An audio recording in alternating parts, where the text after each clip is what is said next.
We all know that Adrian Peterson bounced back from an ACL tear in 2011 by winning the MVP award in 2012 after running for 2,097 yards, the second highest total in NFL history. But the outlook for 30-plus-year-old running backs is seriously grim. In the league's 95-year existence, only 46 times has a 30-plus-year-old running back run for over 1,000 yards. And I definitely think AP will be the 47th. But just 6 30-plus-year-olds have gone over 1,500 yards on the ground. Tiki Barber did it twice. Then you got Curtis Martin, Walter Payton, and Corey Dillon. So how many yards will AP rush for in 2015? Well, I'll answer that question in a bit. It's called a teaser. I'm teasing you guys like Hannah Davis does in those DirecTV Talking Horse commercials. Just like every one of those girls at the bar, they think they're so clever when they turn their back to you and try to ignore you all night. Oh, silly women. But what do I actually look for in a running back? There's vision, balance, pass catching, and versatility. With vision, being able to see the holes open and close, knowing when to cut inside or bounce to the outside, anticipating the angles of tacklers and avoid being hit head on. There's balance, having a low center of gravity, not running upright, being able to change speeds, stay on your feet after contact, juke, and run behind the pads. Pass catching, being able to catch the ball and move the sticks in third down situations, making defenders miss in space when running out into the flats. Versatility, there are power and speed backs, but runners that can do both are special. These are the guys that can go for 6 from anywhere on the field, but also punch it across the goal line from inside the 5. You also have to be an effective blocker to pick up the blitz and give your quarterback that extra split second of protection so he can scan the field. If you saw my quarterback rankings video, you know that I watch a lot of football. I view about 75% of the games this past offseason. And if you asked me after the Super Bowl where I had Le'Veon Bell ranked, I probably would have said 5th. But after further examination, he's the best running back in the game right now. I felt deeper and deeper in love with him after every game I watched. And what sets him apart from the rest of the backs is his pass-catching ability. So he's a back who can not only run between the tackles, but he can line up as a wide receiver, run the short to intermediate passing game effectively and catch passes. So having him at the top spot might surprise some of you guys. He hasn't exactly established himself yet at the tippy top of the pedestal because he's only played 2 full seasons, but I think he's that good. I really do. He ran for an AFC leading 1,361 yards a year ago, averaging 4.7 yards a carry, and he also added 854 yards receiving. What impresses me so much about him is how smart and how patient of a runner he is.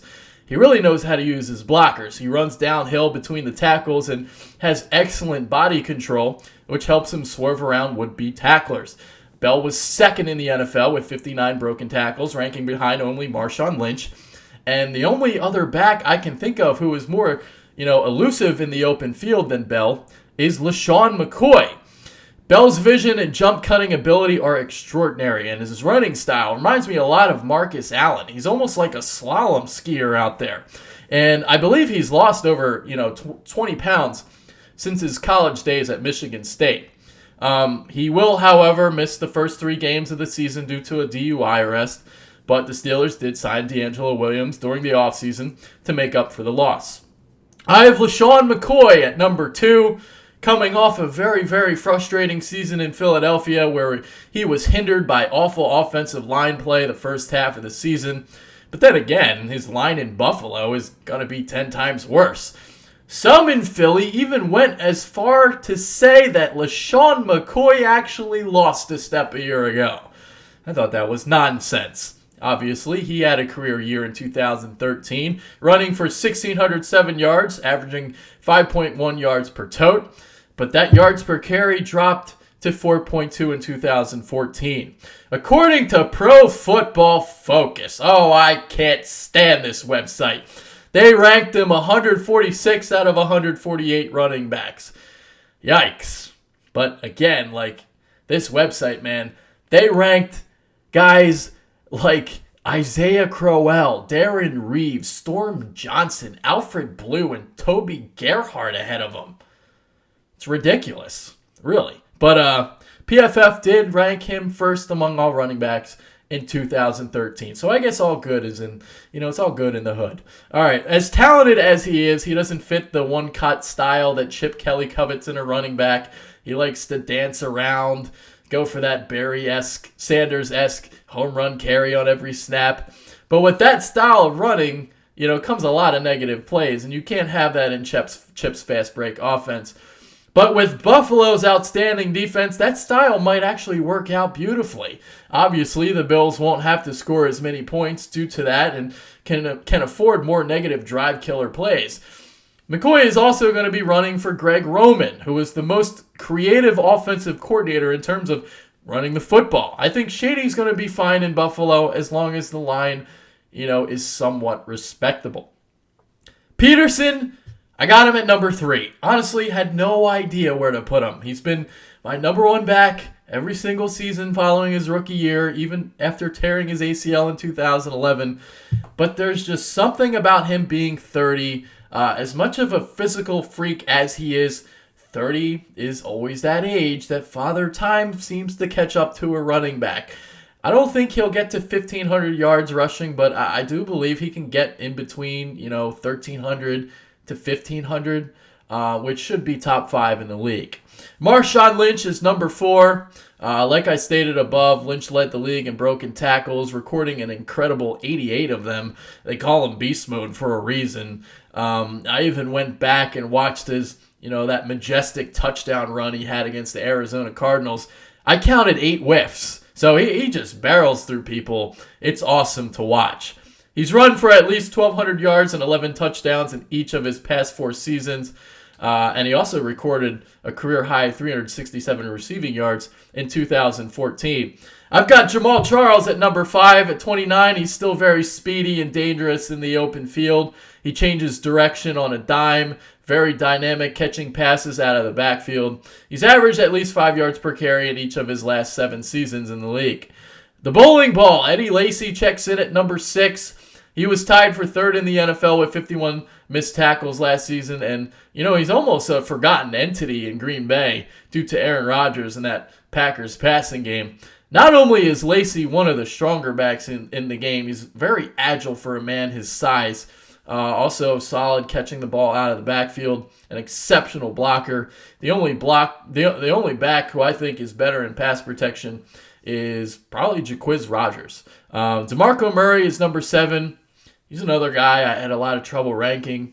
Ran for 1,845 yards last season, which led the league by almost 500. Obviously, a lot of credit was given to the Cowboys' offensive line. It's easy to run for a bunch of yards when you're not even being touched for the first 5 yards downfield. But it's not like Dallas's line deserves all the credit. And he's in Philly, where he'll have another top-notch line to run behind. He's the perfect one-cut runner that Chip looks for in his offense. And he's definitely an upgrade over Shady in that aspect. There's going to be a significant decrease from the whopping 450 regular season carries Murray had in 2014, 450 regular season touches. Ryan Matthews, Darren Sproles can tote the rock too, and the Chip Tater finally has that, 3-headed attack like he had in Oregon. So there will always be a fresh back carrying the ball. Arian Foster is number 8. He's always been a guy that doesn't get enough respect. Deceptively fast, seemingly glides like a speed skater when he runs the ball. Possesses great vision and jump cutting ability, but injuries continue to harp in his career. He missed 3 games in 2014 due to hamstring issues. I have Matt Forte at number 9. He's always the guy you want to draft in a PPR league because of his ability to catch the ball out of the backfield. He totaled 102 receptions for 808 yards last season.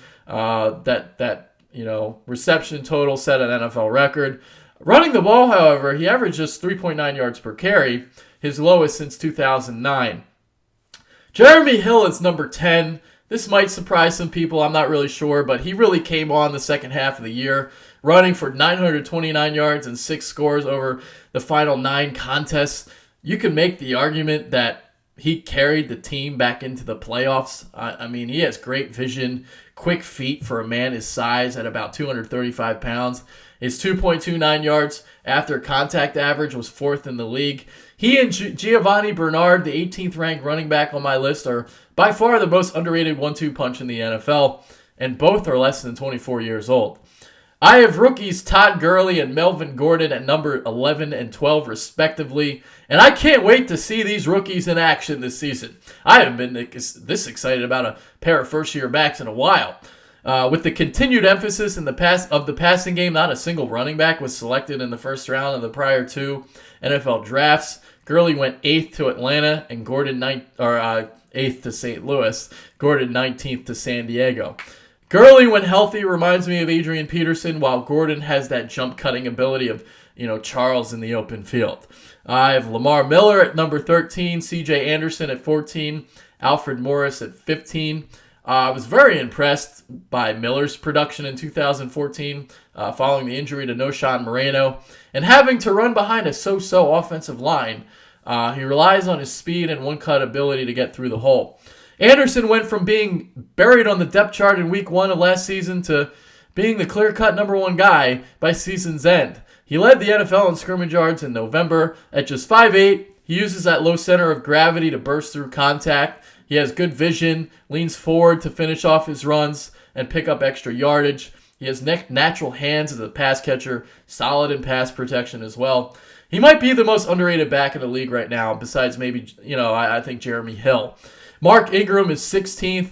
Justin Forte 17th. The aforementioned Bernard is 18th. CJ Spiller 19th. And Jonathan Stewart rounds out my top 20.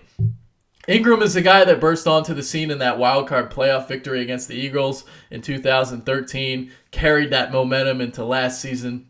Forsett made everyone forget about Ray Rice's departure with a career year in Baltimore. And he's a young 29 because he doesn't have a lot of tread on those tires.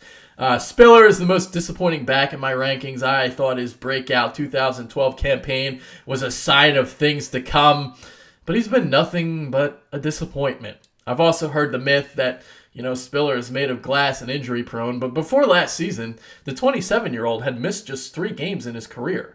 Darren Sproles is number 21, LeGarrette Blount 22, Jacquizz Rodgers 23, Khiry Robinson 24, Doug Martin 25, Frank Gore 26, Ryan Matthews 27, Carlos Hyde 28, Andre Ellington 29, and Joique Bell 30. Rodgers, Robinson, and Bell are 3 guys that are definitely overlooked. I actually like Robinson a lot, but he's going to be the 3rd stringer in New Orleans. A storyline to look at heading into the season that, a lot of people are looking into will be how effective the Dallas running game will be with the loss of DeMarco Murray. A lot of the Cowboys haters aren't expecting much because they think Darren McFadden is trash. And you know what? They're right. I mean, he is garbage. But the guy to watch out for, to me at least, is Joseph Randle. I think he'll be the starter by season's end. Randle is ranked 33rd. McFadden, I got him all the way down at number 60. Some other guys that nobody knows about to keep an eye on in 2015 and the years to come. I like Roy Halou a lot at number 36. He's in Oakland. Theo Riddick, a very shifty back at number 41 for Detroit. Damian Williams in limited time. I thought he looked pretty good for Miami. He's at number 48. Anton Smith at 56. Silas Redd at 78. Charles Sims at number 80. Halou was, always overshadowed by Morris in Washington, but I think he's due for a big year. He's going to have an increased workload in Oakland. Riddick, like I stated, elusive runner, and he and Bell are going to make Detroit forget about Reggie Bush very, very quickly. In limited carries, like I said, I really liked what I saw out of Williams, and Smith might be my most favorite to watch out for out of the backs I just named, because I can't think of a guy that breaks as many long TD runs and receptions in as many limited opportunities as Smith does. The other guy I wanted to talk about is Sims, who I think will be the backup to Doug Martin by season's end. I think he's definitely better than Bobby Rainey and Mike James. He just, didn't get the opportunity last season, but I think he's kind of earned those carries for this year, but we'll see. If there's a rookie to watch out for this year, it's David Johnson. I have him at number 76. I fell in love with the Northern Iowa standout during the Senior Bowl, and he was my 4th-ranked running back, in my draft rankings. Amir Abdullah was the 3rd guy. I have him at 75. So that's it for this video. I covered everything, talked about AP, all that good stuff. But yeah, I mean, he's going to be the main storyline heading into this season. So we'll see how he does. He's going to be 30. And like I said, 30-year-olds, they just start declining. But, AP though, I mean, he's such a physical freak. It's really hard to classify him. Is he going to be one of those guys where father time catches up to him? And, I think that he might be okay. So yeah, that's it for this video. Make sure you follow us on Twitter at @TheBitterBirds. Debate me. If you have any gripes with any of these rankings, if you don't think Le'Veon Bell is the top guy, tell me who is. Where would you put AP? Who's your top 10? Who's your top 5? Tell me in the comments section below. All right, so that's it. I'm out. Later, guys. Enjoy your Thursday night.